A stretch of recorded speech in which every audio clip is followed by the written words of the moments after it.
to make sure that their scheduled meeting took place. For about 2.5 hours, Trump's campaign chairman, Paul Manafort, son-in-law, Jared Kushner, and children, Eric, Donald Jr., and Ivanka, sat in as the presumptive Republican nominee and the former Speaker held a free-flowing conversation about the role of the Vice President, relations with Capitol Hill, and the many issues facing America after Barack Obama's presidency. Gingrich found Trump exhilarating, a fresh voice who would not be muted by the ostensible experts. The last great Republican firebrand saw the new one as a kindred spirit, one who shared Gingrich's ruthless and defiant attitude toward political convention and his mastery of the media. That night, Gingrich strode through the usually sleepy local studio. All the campaign activity had amped up the station's energy level, but having Gingrich on site created a pronounced buzz. He was one of the rare former members of Congress who was recognized on the streets.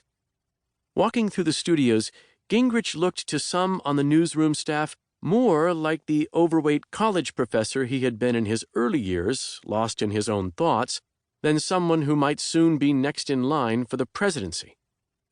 Although he was wearing the classic outfit of the Washington male politician, a dark suit with a royal blue shirt and a red power tie, Gingrich didn't have the normal polish.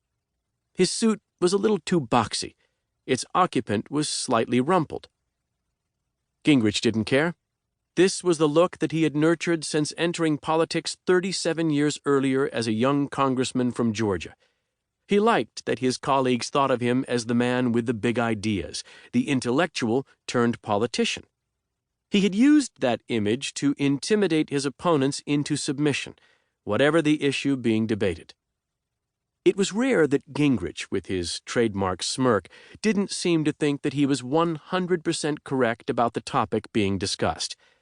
While he looked as if he might fit naturally in a seminar room, deep down, Gingrich had the take-no-prisoners mentality of the toughest partisan figures who had ever served on Capitol Hill.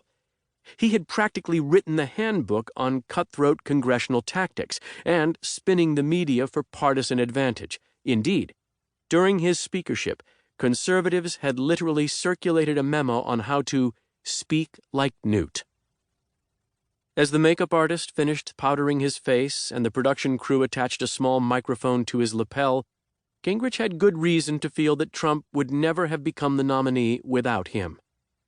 It wasn't just that Gingrich had been a loyal supporter throughout the primaries, but also that the unlikely, unorthodox, nativist populist campaign Trump had mounted, which aimed to tear down the political leaders of both parties and to destabilize the entire U.S. political system, was Gingrich's creation. Trump's media-centered strategy and his determination to capitalize on public distrust of Washington were the same weapons that Gingrich had deployed upon his arrival on Capitol Hill when he went after the Democratic majority in the 1980s. Like Trump, Gingrich believed that anything was possible in politics. He hated it when colleagues told him that things were always going to be the way they were, especially when they said that Republicans would always be the country's minority party. When Ronald Reagan was president from 1981 to 1989, Gingrich had worked diligently as a backbencher to remake the Republican Party's then staid, country club, business-oriented brand into something far more hard-hitting and confrontational. He committed himself to being a foot soldier in the Reagan Revolution. His goal? Shove the national policy agenda to the right and wrest power away from the Democrats who had controlled the House for 3 decades. To almost everyone, it was a pipe dream. But Gingrich came to the House in 1979 from a Georgia district that had been reliably Democratic for generations. He had won, and so could others in his party if they played by new rules, which he himself would invent.